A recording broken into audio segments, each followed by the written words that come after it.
Isang magandang buhay at mapagpalang araw mga kagulay. Welcome po ulit sa ating tag price update ng mga sariwang gulay dito po sa ating Kabanatuan Vegetable Trading Center, Palengke ng Sangitan. Samahan niyo po ulit akong mag-price tag ng mga sariwang gulay dito sa ating bagsakan para meron po tayong idea o basehan ng mga presyo ng gulay na ating pong magagamit pag tayo po ay nangalakal o mamili ng gulay dito sa ating bagsakan. Kaya tara, let's samahan niyo na po kong mag-price tag. Unahin po natin sa ating tag price ang ating sigarilyas. Ang sigarilyas po natin ay nasa 70 hanggang 80 pesos po ang isang kilo. Sa pecha naman po walang pagbabago, nasa 15 pesos pa rin po ang isang kilo.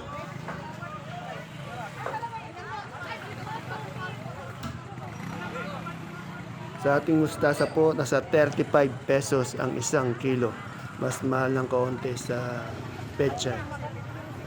Sa ating okra naman po ay nasa 65 hanggang 75 pesos ang isang kilo.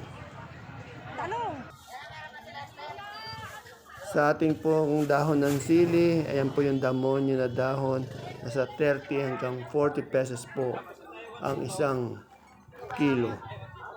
Sa talbos po natin ng kamote, nasa 7 pesos po ang tali. Sa ating mais po, yung mais na puti natin ay nasa 30 pesos per kilo. Yung dilaw naman po ay nasa 15 pesos per kilo. Marami pa rin pong mais sa ating bagsakan. Araw-araw po yan. Ang talong po nating domino ay nasa 10 pesos po ang isang kilo. Minsan meron pong 15 pesos isang kilo. Yung maganda. Sa atin naman pong patolang palikpik ay nasa 25 hanggang 30 pesos po ang isang kilo. Sa ating pipinong bakla po ay nasa 25 hanggang 35 pesos ang isang kilo.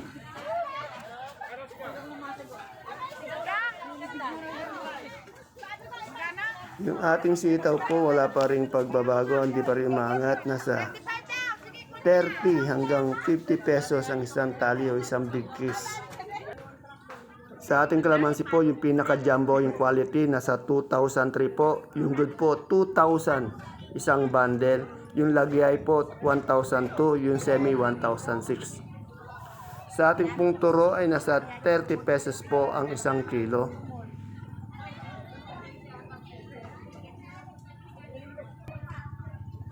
Yung upo po natin, nasa 150 po ang isang bundle. Yung ibang maganda po, nasa 200 pesos po ang isang bundle. Sa ating Sophia naman po, nasa 28 hanggang 30 pesos po ang isang kilo.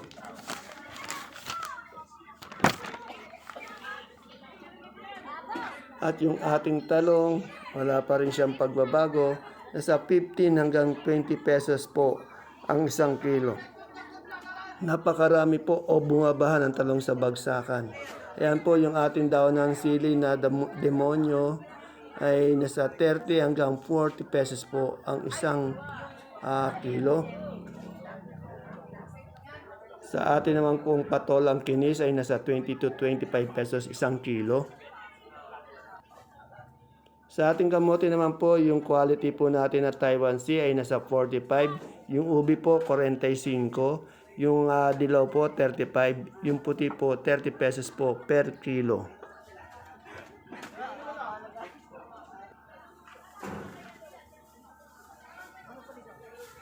Sa ating mani po ay nasa 70 pesos pa rin po ang isang kilo.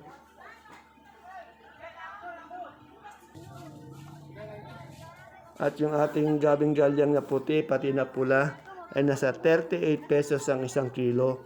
Yung sinibuyas natin, 75 pesos isang kilo. Yung atin namang pong luya, yung maganda niya, 100 po quality po yun, pero may good po tayo, nasa 70-75 pesos per kilo. At yung ating dilaw po, nasa 60 pesos po per kilo. Sa ating supremang kalabasa po, yung malaki po ay nasa 27, medium 26, yung small po 22 pesos per kilo.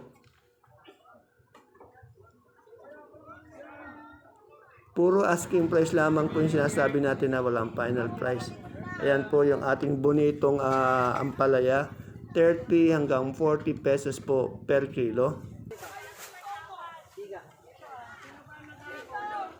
Sa ating sigarilyas naman po ay nasa 70 hanggang 80 pesos po ang isang kilo.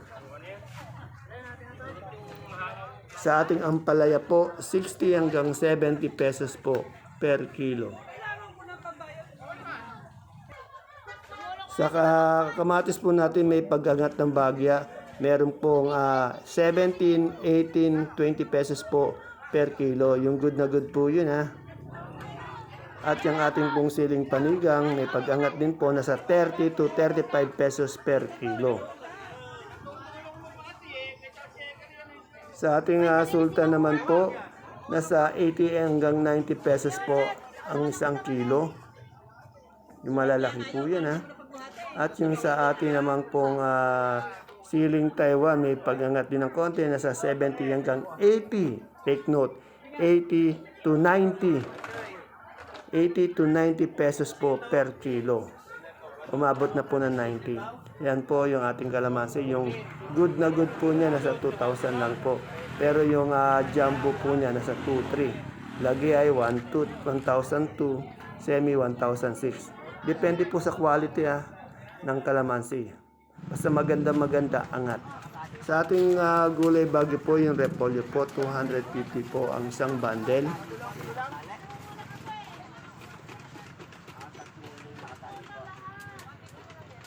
Sa ating mga pechay bagyo ay nasa 350 po ang isang bundle. Sa ating sayote naman po ay nasa 300 pesos ang isang bundle. At yung ating pipino po, yung cucumber, nasa 800 pesos po ang isang bundle. Sa ating patatas na malaki po ay nasa 600 pesos ang isang bundle. Sa ating carrots po, angat po to, nasa 1,600 ang isang bundle.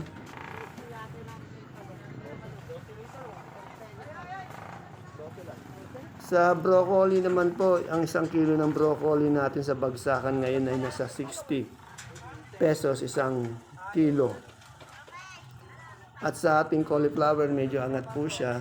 Nasa 80 pesos po ang isang kilo.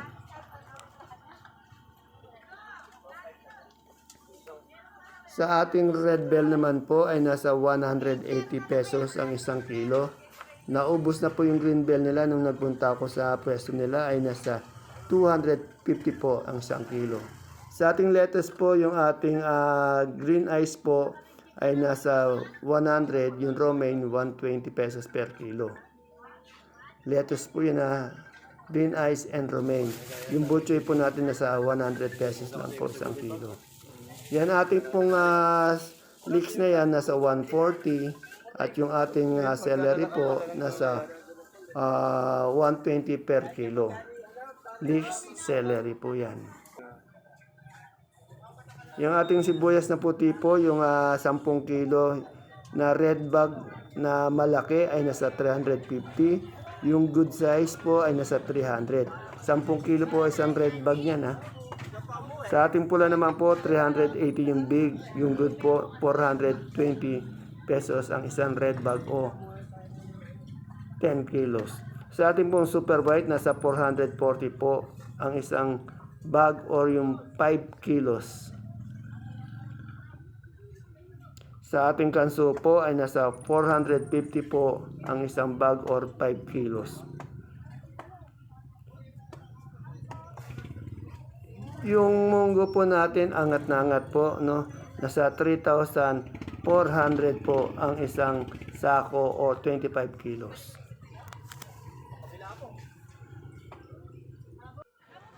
Ayan po mga kagulay, mga kapalengke, ang ating pinaka-latest tag price update ng mga sariwang gulay na bumabagsak po araw-araw dito sa ating Kabanatuan Vegetable Trading Center, Palengke ng Sangitan.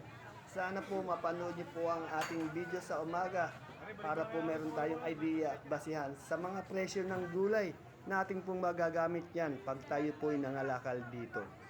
See you po again tomorrow sa ating tag price update dito po sa Kabanatuan Vegetable Trading Center, Palengke ng Sangitan.